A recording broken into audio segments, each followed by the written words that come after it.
Welcome to life line. Cancer ఈ మధ్య కాలంలో ఇండియాలో విపరీతంగా పెరిగిపోతున్నాయి క్యాన్సర్స్ కేసెస్. అందులో గ్యాస్ట్రిక్ క్యాన్సర్ కూడా ముఖ్యంగా చాలా మందికి వస్తుంది. మరి గ్యాస్ట్రిక్ క్యాన్సర్ రావడానికి కారణాలు ఏంటి, మరి ట్రీట్మెంట్ ఏ విధంగా ఉంటుంది తెలియచేయడానికి కిమ్స్ హాస్పిటల్ సికింద్రాబాద్ నుంచి డాక్టర్ గారు మనతో పాటు ఉన్నారు. Madhu Devarshetty, senior consultant surgical oncologist and minimal invasive robotic surgeon.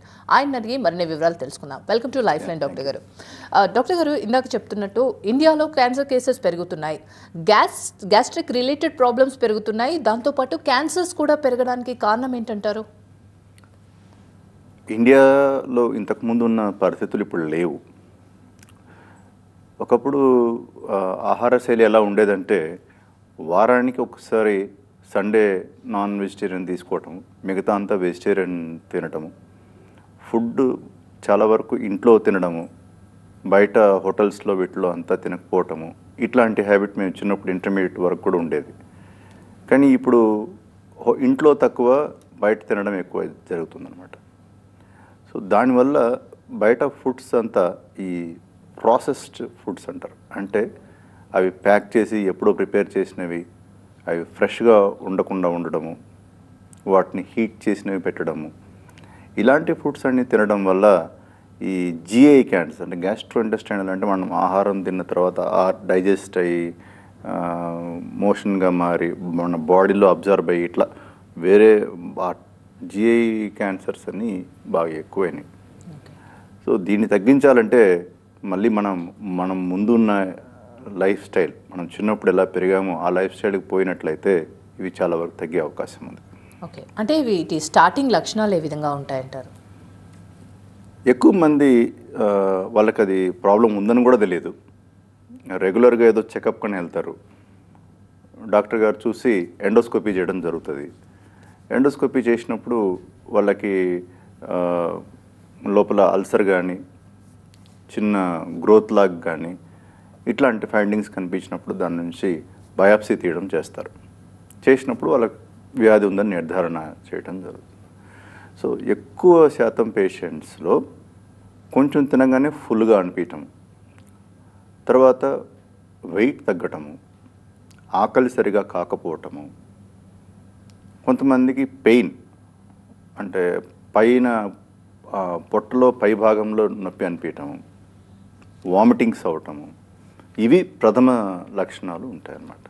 ఇంకా వేరే లక్షణాలు కూడా ఉన్నాయి కానీ అవి వ్యాధి బాగా ముదిరినప్పుడు వచ్చే లక్షణాలు అనమాట. ఇవి ప్రథమంగా ఈ చాలామంది పేషెంట్స్ కొంచెం కడుపు ఉబ్బరంగా ఉంటే ఈ గ్యాస్ ట్యాబ్లెట్ వేసుకుంటే తగ్గిపోతుందని ఓవర్ ద కౌంటర్ మెడిసిన్ అంటారు. అంటే మెడికల్ షాప్కి వెళ్ళి వాళ్ళే మెడిసిన్ వేసేసుకో, అది చాలా తప్పు. అది దానివల్ల ఏమవుతుందంటే చిన్న అల్సర్ ఉన్నప్పుడే తెలుసుకునేది పోయి అది కాస్త పెద్ద గడ్డగా మారిన తర్వాత తెలుసుకోవాల్సిన అవసరం వస్తుంది. ఇప్పుడు ఓవరాల్ ప్రపంచమంతా చూస్తే ఈ గ్యాస్ట్రిక్ క్యాన్సర్ ఎక్కువగా వచ్చే దేశాలు ఏవేవంటే జపాన్, చైనా, తైవాన్ ఇట్లాంటి కంట్రీస్లో చాలా ఎక్కువ ఉంది. వాళ్ళల్లో ఎంత ఎక్కువ ఉంటుందంటే ఆల్మోస్ట్ కంట్రీలో ప్రతి ఒక్క పౌరుడికి ఎండోస్కోపీ చేస్తారు వాళ్ళు. సో అక్కడ ఏంటంటే వాళ్ళు తీసుకునే డైట్ చాలా స్పైసీగా ఉంటుంది. ఎందుకు వీళ్ళకి వస్తుంది, తర్వాత ఫ్యామిలీస్లో కూడా రన్ అయ్యే అవకాశం ఎక్కువ. అదే డైట్ మనం ఇప్పుడు ఇండియాలో బాగా స్పైసీ ఫుడ్స్ తినటము, ఈ వెస్టర్నైజేషన్ అంటే లైక్ పిజ్జా, బర్గర్, ఇవన్నీ ప్రాసెస్డ్ ఫుడ్స్ తినడము, స్టోరేజ్ చేసి ఒక 2-3 days తర్వాత కుక్ చేసి తినడం, ఇట్లాంటి ఫుడ్స్ తినడం వల్ల ఈ గ్యాస్ట్రిక్ క్యాన్సర్ అనేది చాలా ఎక్కువగా పేషెంట్స్లో సంభవిస్తుంది. ఇది చాలా వరకు పేషెంట్స్లో లేట్ స్టేజ్, అడ్వాన్స్డ్ స్టేజ్లో రావడం జరుగుతుంది. చాలా తక్కువ మంది పేషెంట్స్లో తక్కువ స్టేజ్లో రావటము, వాళ్ళల్లో ట్రీట్మెంట్ చేసినట్లయితే క్యూర్ అయిన పేషెంట్స్ కూడా ఉన్నారు. సో తక్కువ స్టేజ్లో డిటెక్ట్ చేసిన వాళ్ళకి మనం ట్రీట్మెంట్ చేసినప్పుడు ఎందుకు క్యూర్ అయితే అవుతుంది కాబట్టి అందరూ పేషెంట్స్ తక్కువ స్టేజ్లో ఉన్నప్పుడే డిటెక్ట్ అయినట్లయితే వాళ్ళకి చాలా అడ్వాంటేజ్గా ఉండే అవకాశం ఉంటుంది. ఇందాక మీరు చెప్పినట్టు గ్యాస్ట్రిక్ రిలేటెడ్ ప్రాబ్లమ్స్ ఉంటాయి. చాలామంది ఎసిడిటీ ఉన్నా, గ్యాస్ట్రిక్ రిలేటెడ్ ప్రాబ్లం ఉన్నా ఎక్కువగా తినడం వల్ల ఈ మధ్య చాలామంది ఫుడీస్ అయిపోతున్నారు. ఎందుకంటే బయట కూడా అలాగే టెంప్టింగ్గా ఉంటున్నాయి కాబట్టి. సో గ్యాస్ట్రిక్ రిలేటెడ్ ప్రాబ్లం అనే అనుకుంటారు. క్యాన్సర్ ముఖ్యంగా అసలు ఫైనల్ స్టేజ్కి వెళ్ళే వరకు కూడా తెలియదు. మరి ఎలా గుర్తించడం, వాళ్ళు ఎలా వెళ్ళడం, క్యాన్సర్ ఉందని ఎలా తెలియచ్చు? ఎండోస్కోపీ పాత్ర ఏ విధంగా ఉంటుందంటారు? అదే ఇప్పుడు నేను చెప్పినట్లు కొంచెం తినగానే ఫుల్గా అనిపించడం, ఇలా అనిపించినప్పుడు ఆ మెడిసిన్స్ తీసుకోవడం కంటే కూడా మెడికల్ గ్యాస్ట్రోఎంట్రాలజిస్ట్ని కానీ, సర్జికల్ గ్యాస్ట్రోఎంట్రాలజిస్ట్ని కానీ, సర్జన్ని కానీ, సర్జికల్ ఆంకాలజిస్ట్ని కానీ ఎవరైనా కలిసినట్లయితే వాళ్ళు ఎండోస్కోపీ చేయిస్తారు. సో ఎండోస్కోపీ చేసినప్పుడు మనకి దాంట్లో ఉండే ప్రాబ్లం ఏంటో అర్థమవుతుంది. సో ఆ మెడిసిన్స్ తీసుకోవడం ఆపేసి డాక్టర్ గారిని సంప్రదించి ఈ టెస్టులు చేయించుకున్నట్లయితే ప్రాథమిక దిశలో ఉన్నప్పుడే వ్యాధిని మనం పసిగట్టచ్చు. అప్పుడు ట్రీట్మెంట్ చేసినట్లయితే కొన్నిసార్లు ఆపరేషన్ కూడా అవసరం పడదు. ఎండోస్కోపీతోనే నయం చేసేసే స్టేజ్లో దొరికే అవకాశం వ్యాధులు చాలా ఎక్కువ ఉంది. అప్పుడు ఆపరేషన్ అవసరం పడకుండా కంప్లీట్గా నయం అయిపోతున్నప్పుడు ఒక పేషెంట్కి ఎంత లాభం జరుగుతుంది, అడ్వాంటేజ్ జరుగుతుంది. సో మనము మన ఆలోచన పద్ధతిని మార్చుకొని కొంచెం లక్షణం ఉన్నా కానీ మనం అశ్రద్ధ చేయకుండా త్వరగా స్పెషలిస్ట్ని సంప్రదించినట్లయితే ఈ వ్యాధిని 6 దశలో ట్రీట్మెంట్ చేసినప్పుడు క్యూర్ అయిన పేషెంట్స్ చాలామంది ఉన్నారు. దాన్ని అశ్రద్ధ చేసి ఇట్లా చేయటం వలన ఆ గడ్డ వృద్ధి చెంది తర్వాత మనకు పెద్ద లేట్ స్టేజ్లో ప్రజెంట్ అయినప్పుడు ఆపరేషన్ చేసినంత మాత్రాన కొంత బెనిఫిట్ అయితే వస్తుంది, కానీ కంప్లీట్ క్యూర్ పాసిబుల్ కాకపోవచ్చు. ఓకే, ట్రీట్మెంట్ ప్రాసెస్ ఏ విధంగా ఉంటుంది డాక్టర్ గారు? ఇప్పుడు ఈ గ్యాస్ట్రిక్ క్యాన్సర్స్ ఆపరేషన్ చేయగలిగే స్టేజ్లో దొరకడం అనేది ఒక 50% ఉంటుంది. 50% ఆఫ్ ద పేషెంట్స్లో ఆపరేషన్ చేయలేని పరిస్థితి ఉంటుంది. సో ఆపరేషన్ ఎప్పుడు చేయగలుగుతారంటే చుట్టుపక్కల భాగాలకి అంటుకోకుండా ఉండి ఆ స్టమక్ వరకే వ్యాధి ఉన్నప్పుడు ఈ ఆపరేషన్ అనేది చేయడం జరుగుతుంది. ఇది 2 దిశలుగా పరిగణిస్తారనమాట. ఒకటి ఎర్లీ అంటే ప్రాథమిక దిశలో ఉన్న, ఇంకొకటి అడ్వాన్స్ అంటే చాలా లేట్ స్టేజ్లో రావటం. సో ఇట్లాంటివి ఉన్నప్పుడు అర్లీగా ఉన్నప్పుడు ప్రాథమిక దిశలో ఉన్నప్పుడు ఆపరేషన్ అనేది చేయడం జరుగుతుంది. కొంచెం లేట్ అయిన వాళ్ళల్లో, అడ్వాన్స్ స్టేజ్ అనుకున్న వాళ్ళల్లో చుట్టుపక్కల చిన్న చిన్న లింఫ్ నోడ్స్ లాగా ఉండే అవకాశం ఉంటుంది. ఇట్లాంటి వాళ్ళల్లో ఫస్ట్ ఈ మందులు ఇస్తారనమాట, కీమోథెరపీ ఇచ్చి ఆ గడ్డలు రెస్పాండ్ అయిన తర్వాత ఆపరేషన్ చేసినట్లయితే స్ట్రైట్గా ఆపరేషన్ చేసే వాళ్ళకంటే కూడా ముందు కీమో ఇచ్చిన తర్వాత ఆపరేషన్ చేసిన వాళ్ళలో వాళ్ళు బ్రతికే కాలం అనేది బెటర్గా ఉంటుంది అన్నమాట. ఓకే, సో మనం ఇక్కడ ఎండోస్కోపీ అనేది చాలా ఇంపార్టెంట్ వీళ్ళల్లో. తర్వాత దీంతోపాటు మనం స్కాన్స్ చేస్తాం. అంటే 2 విధాల స్కాన్స్ ఉంటాయి. ఉన్న వాటిల్లో జనరల్గా అందరికీ పెట్ స్కాన్ అనేది అడ్వైస్ చేస్తాం, హోల్ బాడీ పెట్ స్కాన్. ఇదే కాకుండా ఎండోస్కోపిక్ అల్ట్రాసౌండ్ అని ఇంకొక పరికరం ఉందన్నమాట. సో అది చేసినట్లయితే వ్యాధి థిక్నెస్ ఎంత ఉందో కూడా, మందం ఎంత ఉందనేది మనకి డాక్టర్కి అర్థమవుతుంది. సో దానికి తగ్గట్టుగా కూడా వీళ్ళకి ట్రీట్మెంట్ నిర్ణయం తీసుకోవచ్చు. సో వ్యాధి తక్కువ మందం ఉండి పైన పొర వరకే వ్యాధి ఉన్నప్పుడు ఆపరేషన్ కూడా లేకుండా ఎండోస్కోపీతో నయం చేయొచ్చు అనమాట. ఈఎస్డి అంటారు, ఆర్ ఈఎంఆర్ అంటారు. సో ఇట్లా వివిధ పద్ధతులు ఉన్నాయి. సపోజ్ ఒకవేళ ఆపరేషన్ కన్నీ వెళ్ళినట్లయితే ఆపరేషన్కి కూడా సంబంధించిన దారులు చాలా ఉన్నాయి. ఓపెన్ చేసి వెళ్ళటం కానీ, చిన్న చిన్న రంధ్రాల నుంచి వెళ్ళటం కానీ. ఇప్పుడు ఈ రోబోటిక్ టెక్నాలజీ అనేది బాగా ఎక్కువగా పరికరాన్ని అందరూ సర్జన్స్ వాడటం వల్ల పేషెంట్కి ఖచ్చితంగా లాభం జరుగుతుందన్నమాట. ఇప్పుడు రోబోటిక్ సర్జరీ దాన్ని చేయటం వల్ల అడ్వాంటేజ్ ఏంది అంటే, చుట్టుపక్కల ఉన్న అంటే మెయిన్ గడ్డకు సంబంధించిన ఆపరేషనే కాకుండా చిన్న చిన్న లింఫ్ నోడ్స్ చుట్టుపక్కల ఉన్నవి అదే మనం ఓపెన్ చేసినప్పుడు ఆ చిన్న చిన్న లింఫ్ నోడ్స్ అనేటివి మన హ్యూమన్ కంటికి కనిపించకపోవచ్చు. దీంట్లో మ్యాగ్నిఫికేషన్ ఎక్కువ ఉండడం వల్ల అందులో రక్తనాళాల చుట్టూ ఉన్న ఆ చిన్న చిన్న లింఫ్ నోడ్స్, పిలకల్ లాంటి గడ్డల్ని ఈ రోబోటిక్ పరికరంతో కంప్లీట్గా తీయడం జరుగుతుంది. సో అట్లా చేసిన వాళ్ళకి ఎక్కువగా నంబర్ ఆఫ్ లింఫ్ నోడ్స్ అనేటివి రావటం వల్ల ఇందులో ఎన్ని వ్యాధితో సోకి ఉంది, ఎన్నిటికీ సోకలేదు అనేది కూడా చాలా క్యాలిక్యులేటెడ్గా, అక్యురేట్గా మనకి అర్థమవుతుంది. సో దానికి తగ్గట్టుగా వాళ్ళకి ఆపరేషన్ యొక్క ఫలితాలు కూడా వాళ్ళకి ఫ్యూచర్లో ఉంటుంది. అంటే ఇప్పుడు మనం ఏం ట్రీట్మెంట్ చేసినా కూడా పేషెంట్ బతికే కాలం మీద ఇంపాక్ట్ ఉంటుంది. సో అప్పుడు దాన్ని చాలా జాగ్రత్తగా 2-3 సార్లు చెక్ చేసుకొని మరీ చేయాల్సి వస్తుంది.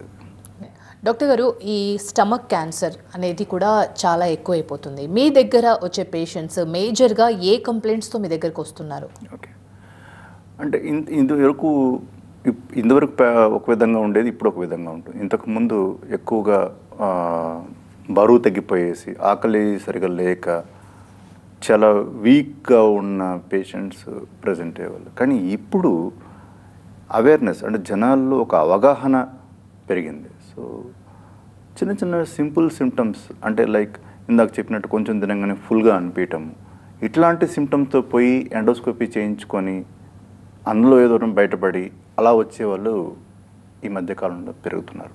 ఓకే, సో ఇది మంచి పరిణామం. కానీ దీంతోపాటు వాళ్ళ ఆహార శైలి, రోజువారీ వాళ్ళ లైఫ్ స్టైల్, అంటే వ్యాయామం చేయడము, యాక్టివ్గా ఉండటము, ఫ్యాట్ ఎక్కువగా తినకపోవటము, అంటే ఈ మటన్ లాంటివన్నీ తగ్గించడము. సో ఇట్లాంటి లైఫ్ స్టైల్ అనేటిది బాగా మెయింటైన్ చేసినట్లయితే కూడా ఈ వ్యాధి రాకుండా నివారించవచ్చు. ఇవే కాకుండా హ్యాబిట్స్, వాళ్ళ అలవాట్లు. చాలామందికి స్మోకింగ్ అలవాటు ఉంటుంది, ఆల్కహాల్ తీసుకునే అలవాటు ఉంటుంది. సో ఇవి 2 చాలా రోల్ ప్లే చేస్తాయి ఈ గ్యాస్ట్రిక్ క్యాన్సర్ రావడానికి. సో ఈ ఆల్కహాల్ మొత్తం ఆపేసినట్లయితే వాళ్ళు తీసుకునే ఫుడ్ ఈ క్యాన్సర్ని కాజ్ చేసే కెమికల్ లాగా మారకుండా వాళ్ళకి చాలా ప్లస్ పాయింట్ అవుతుంది. ఫ్రైడ్ ఫుడ్స్ని అవాయిడ్ చేయాలి. బయట అసలు ఫస్ట్ ఆఫ్ ఆల్ బయట తినడం ఆపేసేయాలి. చాలా వరకు తిన్నా కూడా వీళ్ళ మీద రిలై కావచ్చు, బాగా చేస్తారు అన్న దగ్గర మాత్రమే తీసుకోవాలి ఫుడ్. ఈ మళ్ళీ రీహీట్ చేయడం, అంటే ఈరోజు చేసిన ఫుడ్ రేపటికి మిగిలిపోయింది అనేసి రేపు మళ్ళీ దాన్ని వేడి చేసుకుని తినటము, అది చాలా బ్యాడ్ హ్యాబిట్. అది ఎక్కువ మటుకు పేషెంట్స్లో ఈ హ్యాబిట్ అనేది ఉంటుందన్నమాట. సో ఇట్లాంటివి పద్ధతులు మార్చుకున్నట్లయితే ఇట్లా గ్యాస్ట్రిక్ క్యాన్సర్స్ లాంటివి రాకుండా నివారించవచ్చు. మీరు మినిమల్ ఇన్వాసివ్ రోబోటిక్ సర్జన్ కూడా.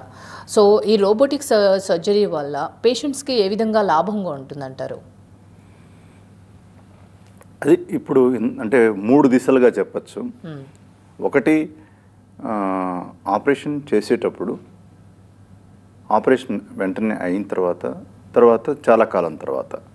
ఇప్పుడు ఆపరేషన్ చేసేటప్పుడు ఒకసారి చూసినట్లయితే ఆ అక్యురసీ, అంటే కరెక్ట్గా జరగడం అనేది, చిన్నది కూడా మిస్ కాకపోవటము, ఈ క్యాన్సర్ సంబంధించిన ఆపరేషన్ అనేది చాలా కేర్ఫుల్గా చేయడం అనేది జరుగుతుంది. సో దానివల్ల వచ్చే మనకి బయాప్సీ రిపోర్ట్స్, మనం ఆపరేషన్ చేసిన తర్వాత వచ్చే బయాప్సీ రిపోర్ట్స్ మెరుగైన క్వాలిటీ ఉన్న రిపోర్ట్స్ లాగా మనకు వస్తాయి. సో దానివల్ల ట్రీట్మెంట్ ఫలితాన్ని పేషెంట్ లాంగ్ టర్మ్గా పొందుతాడనమాట. ఆపరేషన్ అయిన వెంటనే ఏంటి అంటే వచ్చే కాంప్లికేషన్స్ అన్నీ తగ్గుతాయి. అంటే ఫస్ట్ ఆఫ్ ఆల్ ఈ యాక్టివ్గా లేచి తిరగటము, వాళ్ళ ఆఫీసులకు వాళ్ళు త్వరగా వెళ్ళటము, ఇవి లంగ్ రిలేటెడ్గా, లంగ్స్ ఊపిరితిత్తుల రిలేటెడ్గా, హార్ట్ రిలేటెడ్గా వచ్చే కాంప్లికేషన్స్ కూడా దీని తర్వాత తగ్గే అవకాశం ఉంటుంది. కానీ ఎవరినైనా పేషెంట్ని ఈ రోబోటిక్ సర్జరీకి సెలెక్ట్ చేసుకోవాలంటే అన్నీ చూస్తామన్నమాట. వాళ్ళ heart function, lung function, lung ఎట్లా పనిచేస్తుంది, ఇవన్నీ మత్తు డాక్టర్ గారి క్లియరెన్స్ కూడా చూస్తాం. ఏజ్ అనేది పెద్ద దీనికి క్రైటీరియా కింద తీసుకోం. కానీ ఒక్కొక్క పేషెంట్ చాలా ఎక్కువ వయసు 80 years దాటిన వాళ్ళల్లో వాళ్ళు మనకి క్లియరెన్స్ అన్నీ క్లియర్గా ఉన్నా కూడా కొంతమంది ఆపరేషన్ అయిన తర్వాత సడన్గా మనం అనుకోని విధంగా పరిణామాలతో వాళ్ళు బిహేవ్ చేసే ఛాన్స్ ఉంటుంది. సో అందుకని చాలా జాగ్రత్తగా సెలెక్ట్ చేసుకోవాల్సి వస్తుంది రోబోటిక్ సర్జరీ ఎవరికి చేయాలనేది. సో వీళ్ళల్లో చేసిన వాళ్ళల్లో వెంటనే తర్వాత ఆపరేషన్ యొక్క కాంప్లికేషన్స్ కానీ వాళ్ళు తగ్గడమే కాకుండా వాళ్ళు త్వరగా వాళ్ళ వర్క్స్కి వాళ్ళు వెళ్తారు. లాంగ్ రన్లో ఎలా ఉండబోతుంది? ఓపెన్ సర్జరీతో సమానంగా ఉండడమే కాకుండా దీని గురించి ఇంకా రీసెర్చ్ జరుగుతుంది. ఇంకా మెరుగైన ఫలితాలు ఫ్యూచర్లో వెలువడే అవకాశం ఉంది. ఓకే. సో కానీ చాలా జాగ్రత్తగా ఏ పేషెంట్కి చేయాలి, ఏ పేషెంట్కి చేయకూడదు అని చాలా క్లియర్ కట్గా చూసుకొని చేయాల్సి వస్తుంది. అందరికీ చేయడానికి లేదండి. ఓకే, అంటే రోబోటిక్ సర్జరీ ఓపెన్ సర్జరీతో కంపేర్ చేస్తే వాళ్ళు కోలుకునే శాతం ఎక్కువగా ఉంటుంది, at the same time accuracy స్టాండర్డ్గా ఉంటుంది అని చెప్పారు. సో వన్స్ లైఫ్ ఎలా ఉంటుందంటారు గ్యాస్ట్రిక్ ఈ ట్రీట్మెంట్ తర్వాత వాళ్ళ, అంటే ఇందులో స్టేజెస్ కూడా ఉంటాయి డాక్టర్ గారు. స్టేజెస్లో ఫస్ట్ స్టేజ్లో కోలుకుంటారంటారు, కానీ లాస్ట్ స్టేజ్లో తెలిసిన వాళ్ళ పరిస్థితి ఏంటి? ఇప్పుడు లాస్ట్ స్టేజ్లో తెలిసిన వాళ్ళు అంటే నేను ఇందాక చెప్పినట్లుగా వాళ్ళకున్న లక్షణాలని వాళ్ళు నెగ్లెక్ట్ చేసినట్లే అనమాట. అంటే దాని గురించి ఎక్కువ ధ్యాస పెట్టకుండా ఉండి వ్యాధిని వృద్ధి చేసుకున్న వాళ్ళు అవుతారు. సో అలాంటి స్టేజ్లో వాళ్ళు వచ్చినట్లయితే వాళ్ళకి ఆపరేషన్ చేయడం అనేది జరగదు. కొన్ని జెనెటిక్ టెస్ట్లు చేస్తాం. సో దాంట్లో వచ్చే రిపోర్ట్ ఆధారంగా వాళ్ళకి కీమోథెరపీ కానీ ఇమ్యూనోథెరపీ కానీ ఇట్లా చాలా ఆప్షన్స్ ఉంటాయి. ఆ ట్రీట్మెంట్ ఇచ్చినట్లయితే వాళ్ళు ఎలా ట్రీట్మెంట్కి రెస్పాండ్ అవుతారు అనే దాన్ని బట్టి వాళ్ళు బ్రతికే కాలం పెరిగే అవకాశం ఉంటుంది. సో 4వ స్టేజ్ వాళ్ళకి కూడా ట్రీట్మెంట్ ఉంది, కానీ క్యూర్ అయ్యే అవకాశం తక్కువ. సో వాళ్ళు బ్రతికే కాలాన్ని పెంచే ట్రీట్మెంట్ లాగా ఉంటుంది. ప్రస్తుతానికి ఏ స్టేజ్లో ఉన్నా ఫస్ట్ డాక్టర్ గారిని సంప్రదించి దానికి సంబంధించిన ట్రీట్మెంట్ని కరెక్ట్గా రాయిపించుకొని దాన్ని ఫాలో అయినట్లయితే ప్రతి పేషెంట్ లాభం పొందే అవకాశం ఉంది. యా, ఇప్పుడు మామూలుగా ఆఫీస్లో వెళ్ళే వాళ్ళకి ర్యాండమ్ టైమింగ్స్ ఉంటాయి, ర్యాండమ్ ఫుడ్ తీసుకునే విధానం ఉంటుంది, కానీ హెరిడిటరీగా కూడా కొందరికి ఫ్యామిలీలో క్యాన్సర్ రిలేటెడ్ ఉంటాయి. సో అలాంటి వాళ్ళు ఇంకా రాకుండా ఉండాలంటే ఎలాంటి జాగ్రత్తలు తీసుకోవాలంటారు ఓవరాల్గా? హెరిడిటరీగా ఉన్న వాళ్ళు, నార్మల్ పర్సన్స్ కూడా వాళ్ళ టైమింగ్ జిగ్జాగ్గా ఉన్న వాళ్ళు. ఇప్పుడు ఫస్ట్ నాకు టైం లేదు, నేను టైంకి తినలేను, నేను చాలా బిజీ, నా వర్క్ స్కెడ్యూల్కి కుదరట్లేదు టైంకి తినడము అనేది చెప్పడం అనేది మా దృష్టిలో ఒక ఎక్స్క్యూజ్ కిందనే తీసుకుంటామండి. టైం అనేది ప్రతి ఒక్కరికి ఉంటుంది, ఎంత బిజీగా ఉన్నా కూడా. మన మైండ్ సెట్ అంటారు, మన మైండ్లో ఒకసారి నిర్ణయించుకున్నట్లయితే టైం ఆటోమేటిక్గా దొరుకుతుంది. So morning, afternoon, night mostly అందరూ 3 times ఫుడ్ తీసుకుంటారు. ఆ తీసుకునే ఫుడ్లో కంప్లీట్గా కాకుండా 70 to 80% కెపాసిటీకే తిని ఆపేసేయాలి ఫస్ట్ ఆఫ్ ఆల్. ఒక time, specific time, morning breakfast కానీ, లంచ్ కానీ, డిన్నర్ కానీ ఒక టైం ఫిక్స్ అయిన తర్వాత అదే టైంకి రెగ్యులర్గా తినడం అనేది అలవాటు చేసుకోవాలి. డిన్నర్ మ్యాక్సిమం 7 o'clock, 7:30 లోపల కంప్లీట్ చేసేసినట్లయితే ఈ పడుకున్నప్పుడు వాళ్ళకి రిఫ్లక్స్ లాంటి ప్రాబ్లమ్స్ రాకుండా అవకాశం ఉంటుంది. అండ్ ఫుడ్ తీసుకున్న తర్వాత వెంటనే వాటర్ తాగకూడదు, మినిమం 1/2 hour గ్యాప్ ఇవ్వాలి. చాలామందిని అబ్జర్వ్ చేస్తుంటే కొంచెం ఫుడ్ తీసుకోగానే వాటర్ తీసేసుకుంటుంటారు. అది దానివల్ల రిఫ్లక్స్ ప్రాబ్లమ్స్ వచ్చే ఛాన్స్ ఉంటుంది. సో ఒక 1/2 hour అన్న గ్యాప్ ఇవ్వడం అనేది చాలా ఇంపార్టెంట్. సో ఇట్లాంటి కేర్ తీసుకొని టైంకి ఆహారం తీసుకున్నట్లయితే అండ్ హ్యాబిట్స్ జోలికిపోకూడదు. ఈ స్టూడెంట్ లైఫ్ అనేది చాలా డేంజరస్ అన్నమాట. త్వరగా ఈ హ్యాబిట్స్ ఫ్రెండ్స్ నుంచి ఆకర్షితం కావడం కానీ, లేకపోతే మూవీస్ చూసి పాడుకోవడం కానీ, ఇలా కొంతమంది స్టూడెంట్స్ చాలామంది స్టూడెంట్ లైఫ్లో అలవాటు చేసుకుంటారు. సో అలాంటివి చాలా వరకు నివారించాలి. ఎప్పుడో ఒకసారి అంటే అది యాక్సెప్టబుల్, కానీ రెగ్యులర్గా మాత్రం చేయకూడదు. సో ఇట్లా ఇది లైఫ్ స్టైల్ మీద. సో అండ్ హ్యాబిట్స్, డైట్ ఎట్లా ప్యాటర్న్ తీసుకోవాలి అనేది చూసుకొని రీహీట్ చేయకుండా ఎప్పటికప్పుడు ఫ్రెష్గా కుక్ చేసిన 3 hours తిన్నట్లయితే చాలా మంచిది. Thank you so much doctor గారు. అంటే స్టమక్ క్యాన్సర్ రావడానికి కారణాలు, ట్రీట్మెంట్ విధానం ఏ విధంగా ఉందో చాలా క్లియర్గా ఎక్స్ప్లెయిన్ చేశారు. Thank you so much. Yeah, thank you. The ఇవాల్టి లైఫ్ లైన్ చూస్తూనే ఉండండి TV9.